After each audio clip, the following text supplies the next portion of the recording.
ക്യാൻവയിൽ എങ്ങനെ text effect create ചെയ്യാമെന്ന് നോക്കാം. ആദ്യം ഇടതുവശത്തുള്ള ടെക്സ്റ്റ് ബാർ ക്ലിക്ക് ചെയ്യുക.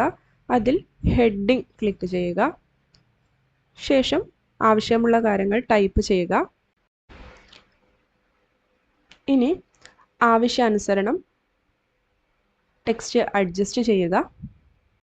പേജ് കുറച്ചുകൂടി വലുപ്പത്തിൽ വ്യൂ ചെയ്യുന്നതിന് താഴ്ഭാഗത്ത് ഈ ഒരു ഐക്കണിൽ ക്ലിക്ക് ചെയ്യാവുന്നതാണ്. ശേഷം ഞാൻ എഫക്റ്റ് ബട്ടണിൽ ക്ലിക്ക് ചെയ്ത് ഓരോ എഫക്റ്റുകളായി നോക്കാൻ പോവുകയാണ്. ആദ്യം ഷാഡോ ഓപ്ഷൻ ആണ് നോക്കിയത്. Lift option, hollow option, splice option, outline option, echo option, glitch option, neon option, അടുത്തത് ബാക്ക്ഗ്രൗണ്ട് ഓപ്ഷൻ. ഇനി ടെക്സ്റ്റ് എങ്ങനെ കേർവ് ചെയ്യാമെന്ന് നോക്കാം. ഇത്തരത്തിൽ വിവിധ എഫക്റ്റുകൾ ക്യാൻവയിൽ ലഭ്യമാണ്. ഇനി ഈ ഓരോ ഓപ്ഷൻസും നമുക്ക് കസ്റ്റമൈസ് ചെയ്യാവുന്നതാണ്. ഇത് ഷാഡോ ഓപ്ഷനിൽ എങ്ങനെ ഷാഡോയുടെ കളർ എങ്ങനെ ചൂസ് ചെയ്യുക എന്നതാണ് ഇപ്പോൾ കാണിക്കുന്നത്. നിങ്ങൾക്ക് ഏത് രീതിയിലുള്ള ഷാഡോ കളേഴ്സും ഈ ഒരു ഓപ്ഷൻ വെച്ച് ചൂസ് ചെയ്യാവുന്നതാണ്.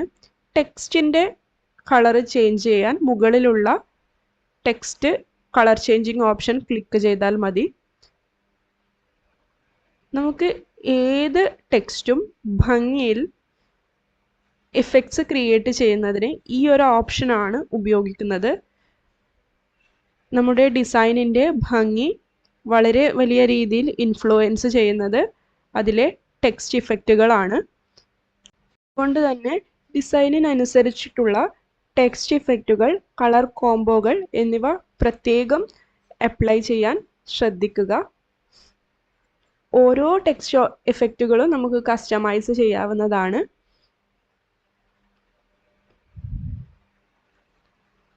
ഈ എഫക്റ്റുകൾ കസ്റ്റമൈസ് ചെയ്ത് ഡിസൈനിന് ആപ്റ്റ് ആവുന്ന രീതിയിൽ അപ്ലൈ ചെയ്യാവുന്നതാണ്.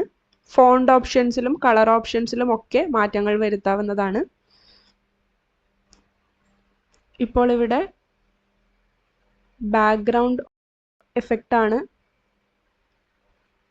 അപ്ലൈ ചെയ്തിട്ടുള്ളത്. അതിൽ ബാക്ക്ഗ്രൗണ്ട് കളറും ടെക്സ്റ്റ് കളറും ഒക്കെ ചേഞ്ച് ചെയ്യാവുന്നതാണ്. ഓരോ എഫക്റ്റുകളും നിങ്ങളൊന്ന് പരീക്ഷിച്ച് നോക്കുക. ഇന്ന് ടെക്സ്റ്റ് എഫക്റ്റുകളെ കുറിച്ചും എങ്ങനെ ടെക്സ്റ്റ് എഫക്റ്റ് ക്യാൻവയിൽ ക്രിയേറ്റ് ചെയ്യാമെന്നുമാണ് പഠിച്ചത്. Thank you for listening. See you in the next video.